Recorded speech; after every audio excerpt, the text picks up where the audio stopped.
Welcome guys to another episode of United Transfer Talk, and I know it's been quite a while since we had the last one, and it was all the way back in the summer, but because of the January transfer window coming up, I thought I would share some of my opinion on the up and coming window and see if United are going to get any deals done. So I'm going to split this video into three sections, and I think this is the kind of format that you might expect from future United transfer video talks. Basically, the first section I'm going to be talking about is the players that's potentially coming in, and then the players going out of the club, and then a special section where it's called Spotlight, where I'm going to be focusing on a player where perhaps they haven't been linked extensively to United, but I think they could be worth a shot to sign, and I think they would be a good signing for the club for a relatively small amount of money. So the first section I'll be talking about players coming in, and the first story I'm going to talk about is Robert Lewandowski. As you know, I talked about Lewandowski quite a lot last summer and the potential of him coming in, but that was before all the news about Robin van Persie coming to Old Trafford. So that took the sting out of that story quite a bit, but again, he has been linked with United, and a reported £18 million move in the summer is on the cards once again, as he has told his friends that he is willing to go to United to fulfill his lifelong ambition of playing for the Red Devils. However, as you know, we've already got 4 world-class strikers within our ranks, so that has led to some questions being asked as to why Lewandowski is wanted by United still, and that could be two kind of like a double-edged sword, if you like, because one side it could be meaning that perhaps Chicharito is moved on onto another club in order to make room for Lewandowski, and Welbeck is also part of that Arsenal. And then the other hand is that Rooney is kind of like a catalyst for Rooney's move and transition into the central midfield role that Sir Alex sees him becoming in the long term. So that could be the process, and I think for £80 million is what being quoted is is quite a good amount of money for a player of his caliber, proven international, and has a very good goal scoring record, although not prolific as perhaps Falcao or something like that. But Lewandowski, 23 years old, very young, and still has a lot and his prime ahead of him, as crucially. So for £80 million, I think he only has about a year and a half left on his contract. So the price is definitely going to go down, and he is in a similar situation to Shinji Kagawa last summer when Kagawa refused his contract and Dortmund was forced to sell. So, and that could be a interesting partnership if Lewandowski does make the move from Dortmund to United, his reunion with Shinji Kagawa. So that could be another exciting combination for Sir Alex to ponder upon. But Lewandowski is still a long way off this deal, but I think there's a huge amount of possibility that this deal will go through. Sir Alex has came out today saying that it's not going to happen, but again, we didn't know any deal about the Gea whatsoever, Robin van Persie before it was nearly done. So I think Sir Alex is playing a kind of a good game plan right now, not talking about any transfer targets unless they are imminent. And so I think Lewandowski, I'll give it about 8 out of 10 for the possibility of it happening in the summer. No way it's going to happen in January, but in the summer I definitely can see this transfer happening. And what do you guys think of Lewandowski? Leave a comment below, guys. And the next player I'm going to talk about that is potentially coming in, and is a man that unanimous now with United fans, and it's Wesley Sneijder. As you know, I talked about Sneijder all last summer, about him or Kagawa was potentially coming in. This kind of like love affair between us and Sneijder has been going on for the last 18 months, and to be frank, I think a lot of United fans has been sick of his name, to be fair, because of how extensively we've been linked over him. But the stumbling block with his wages and the transfer fee is kind of like it's a major frustration for a lot of us, because we want to see this quality player in our team, obviously, but I think the money and also the signal that he was giving out wasn't positive or encouraging for any United fans. So we kind of dismissed that, and with the arrival of his compatriot Robin van Persie, I think a lot of people almost forgot about Wesley Sneijder. But again, some interesting development with this story in particular, because Inter has ruled him out of the first team until he takes a pay cut, and he doesn't have that much longer on his contract, meaning that he's available for a very cut price, as they want to get rid of him and ease up their wages structure. So the fee is touted around £9.5 million to £11.5 million, and that is a major sell and discounted price, compared to the one that we were quoted 18 months ago, around £30 million for this 28 years old, and that was just before his wages as well. And because of this situation, I think it's quite an interesting situation, like I said. And I think we were going to get Sneijder. It will be a very good deal for less than £15 million.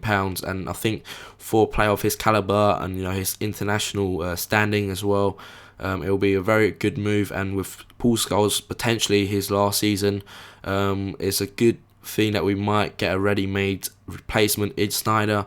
He would be fulfilling a similar role to Shinji Kagawa in that number 10 role, obviously. But it will be interesting, and I think for the price, I think Alex might be tempted to pursue Sneijder once again. I don't think he's needed as much as he was 18 months ago, to be fair, because of the emergence of Tom Cleverley and also the arrival of Shinji Kagawa.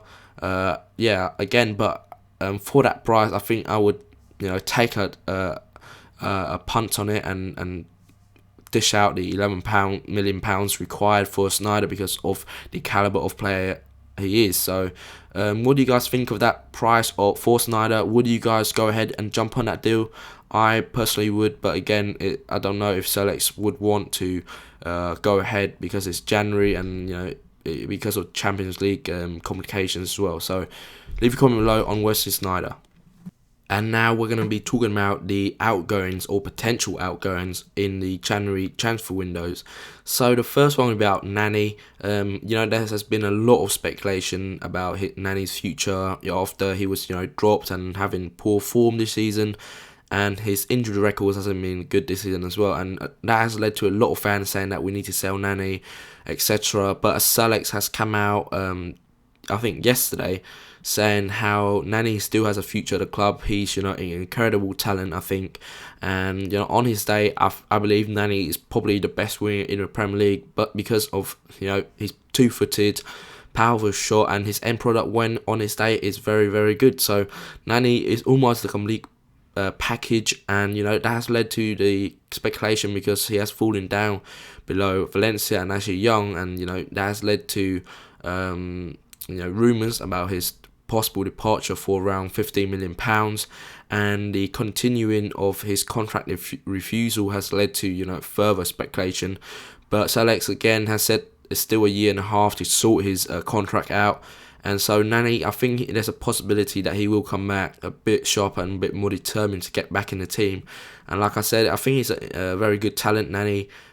We really need him because sometimes Valencia and Young are a bit predictable because Valencia, although very good on his day, when he does have an off day, he doesn't have any trickery to beat the defender or possess that bit of magic to go past them. It's very predictable, but again very effective. But Nani gives you a bit of an extra edge, and I think we really need to have three wingers because if one get injured, as you saw against Newcastle, we had to play Ryan Giggs, and due to his age and fitness, Ryan Giggs, I don't think he is as effective on the wing as he is in the central of the park. So I think that is one possible reason I think we should keep to Nani. The other one is obviously his incredible talent. Like I said, match winner on his day. We all remember how his fantastic goal against Chelsea last season at Old Trafford. So I think Nani, he still has a lot of things going for him. I think the situation is over exaggerated because of the bust up with David Petrucci when he I think had an altercation with him in the gym.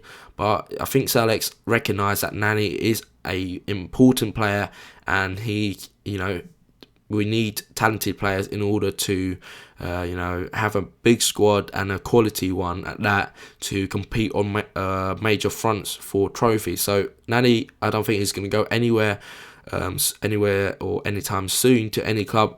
Dismissing Arsenal as well in that they wanted a return of faith of Roy and Van Persie, but I don't think Alex would want to do that anyway. But Nani, I don't think he's going to go in the next year or so anyway. So what do you guys think on that?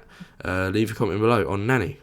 The next story I'm going to talk about is Angelo Henriquez. As you know, Henriquez was signed in the summer for around £3 to £4 million. He hasn't made a first team appearance yet, but has trained regularly with them in order to gain his experience with United, and played multiple times for the reserves and scoring a couple of goals.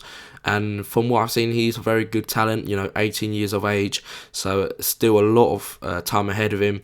And it has been, confirmed that he is about to go on loan to Wigan, because Roberto Martinez has come out in the press saying how he wants him to be there because of Kone that he has in his team. He is about to go to the Africa Cup of Nations, and he need a backup to Franco Di Santo.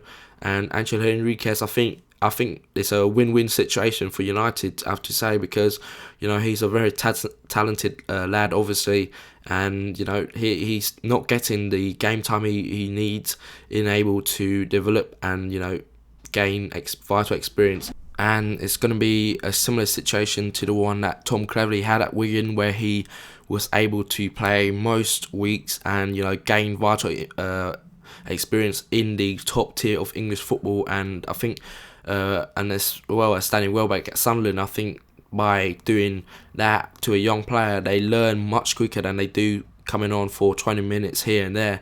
And when he comes back, I think his physique probably will improve. His communication will obviously be improved, and also his experience and kind of like knack in the Premier League will undoubtedly improve. And it's a proven track record that if you have a talented young player and let them go out to a team where they are going to play most weeks, then they are going to improve a lot. And you have to look at the past examples of like I said, Tom Cleverley, Danny Welbeck, Jack Wilshere at Arsenal as well. So it's a proven way to progress a young player, and I think it's only a good thing that Angelo Henriquez will be getting game time at Wigan. So I hope this still goes through in the January transfer window, because I think it will be a very good development stage for him, and it gives us all a chance to see how he does week in, week out within the Premier League. So that will be an interesting development. So leave your comment on that particular story. So the last story I'm going to be talking about in the outgoing section is going to be David De Gea. It might come as a surprise to you guys, but there's been a lot of reports saying that De Gea is a major transfer target for Real Madrid. As you know, Jose Mourinho dropped Iker Casillas for the first time in about 10 years at the club. Up 2 weeks ago against Malaga, and they lost. And because Mourinho, he has come out saying he doesn't celebrate the past and he wants to build for the future. And De Gea is a major transfer target, like I said, and Mourinho is believed to be the man wanting the Spanish custodian back in his hometown. The bid and the fee is about £22 million. It's being quoted, so United will be making a profit. And for the 22-year-old who still has 4 years on his contract, it's going to be obviously a big amount of money before United even think and consider. It has been longly touted that De Gea would be Casillas and Spain's number one and successor to his jersey at Real Madrid. But I don't think. I certainly hope that United don't sell, even though if a massive bid comes in for De Gea. I always knew that De Gea, I think.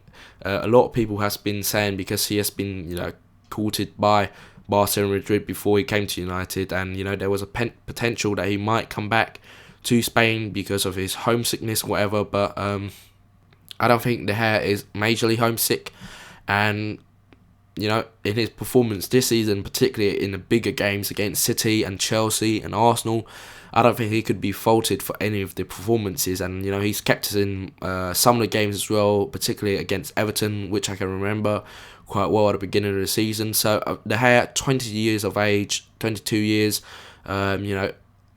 still a baby in terms of goalkeeping standards, and I think he has a massive future, and I don't think it's wise of us to let him go. And I don't think Sir Alex would be foolish enough, because De Gea now has been playing regularly for the past almost 2 months, and performing really well for us. And the stability of him, and the emergence of Smalling and Evans, and the return of Vidic, always going to help him in able to understand the game much more. And I don't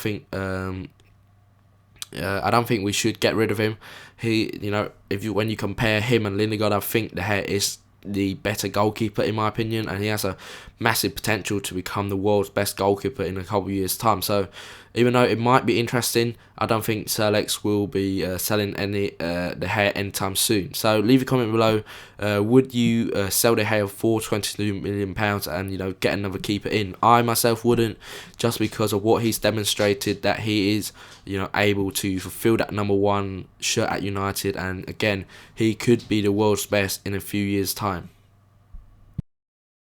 In the spotlight section this week, I'm going to be focusing on Lewis Holtby.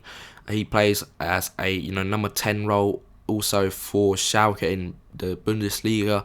He's a 21-year-old, half English, half German midfielder, and he has been on the wave of a lot of people's lips for quite a few years now, because potentially he could have played for England, and he would have been a quality player for us, I think, because of he has an incredible talent.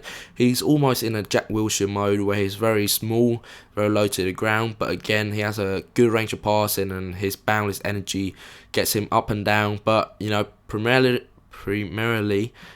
he is more of an attacking player, where, like I said, he operates in that number 10 role just behind a striker, but he's also adept at getting and playing the almost central midfield role.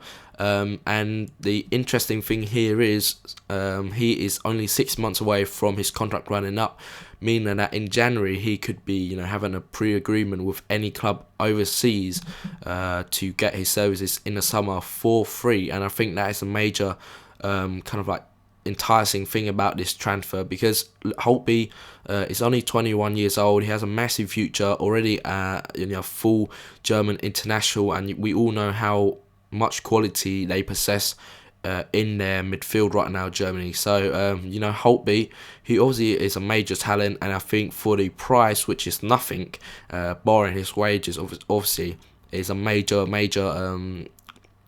enticing point that and obviously Paul Scholes and Ryan Giggs might be retiring, and I think it's a good option to buy someone who obviously has a good reputation around Europe and has the caliber to be a full capped international right now. And with the price, like I said again, I can't stress it enough, I think it will be a very good transfer. We were going to go for Holtby, and I've seen him a couple times against Arsenal in the Champions League, and he looks a very intelligent player, almost like Shinji Kagawa, that mould where he makes little runs, intelligent runs here and there, and he's very hard to pick up. So there's an interesting thought for you guys. What do you guys think of Lewis Holtby?